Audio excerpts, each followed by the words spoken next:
the Patriot Priest of the American Revolution, Father Pierre Gibault. Hey everybody, this is Russ from Family Tree Nuts, and I'm in Vincennes, Indiana. I'm at the George Rogers Clark National Historic Park on the banks of the Wabash River.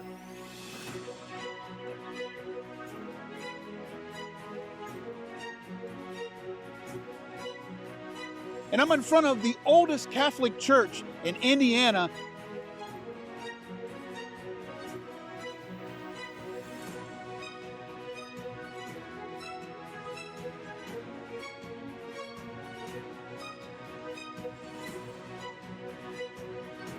And the statue of Father Pierre Gibault. Father Gibault was born April 7, 1737 in Montreal. He was educated as a missionary and was ordained as a priest in 1768. He was appointed Vicar General of the Archbishop of Quebec for the Illinois country. Earlier, in 1763, France lost control of the Northwest Territory to the British, and all the priests were expelled. When Father Gibault arrived in 1768, many had not seen a priest in several years. Father Gibault oversaw parishes in Vincennes, Kaskaskia, St. Genevieve, Cahokia, Peoria, and St. Joseph. Now the areas that he covered were very dangerous, so he's known to carry a rifle and 2 pistols. Sounds like my kind of priest. Father Gibault first met General George Rogers Clark when Clark and his men took Kaskaskia. Father Gibault told Clark that he supported the American cause, but he was worried for his parishioners. GRC told him that under Virginia law, his congregation was free to worship however they chose. Gibault traded Clark Spanish dollars for American promissory notes to help fund Clark's expedition. It is said that Father Gibault and Italian merchant Francis Vigo founded most of the Illinois campaign. Father Gibault and Dr. Jean-Baptiste Lafont converted the majority of the population at Vincennes for the American cause. The citizens at the abandoned Fort Sackville took the British flag down, wrapped it in a stone, and tossed it in the Wabash River, and then hoisted up an American flag.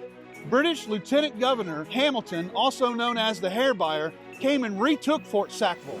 He confined Father Gibault to Vincennes, and he captured Francis Vigo. After one Sunday Mass, Father Gibault led his entire congregation to the walls of Fort Sackville. He demanded to Hamilton that since Vigo was a Spanish citizen and a non-combatant, that he should be released immediately.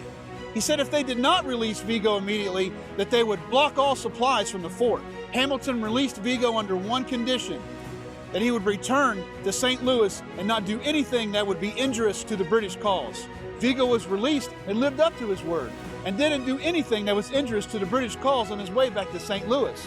But once he arrived at St. Louis, he went straight to Kaskaskia and reported to General Clark. He told them that the British had retaken Fort Sackville. General George Rogers Clark knew that his best chance of retaking the fort was during the winter. Clark and his men were blessed by Father Gibault before they left to retake the fort. And General George Rogers Clark and his men were successful at retaking Fort Sackville and taking Lieutenant Governor Hamilton as prisoner. When the Revolutionary War was over, Father Gibault was sort of an outcast to his fellow clergymen for supporting the American cause. Father Gibault wrote a letter to the Northwest Territory Governor, Arthur Sinclair, and requested some land to be used for a priest. Governor Sinclair forwarded the letter to President George Washington. Washington approved the request, but the newly appointed American bishop then rejected the request. Father Gibault then moved to New Madrid, Missouri, where he pastored the parish of St. Isidore until his death. Father Pierre Gibault died on August the 16th, 1802. And his body was taken back to Canada, and he's buried in an unmarked grave.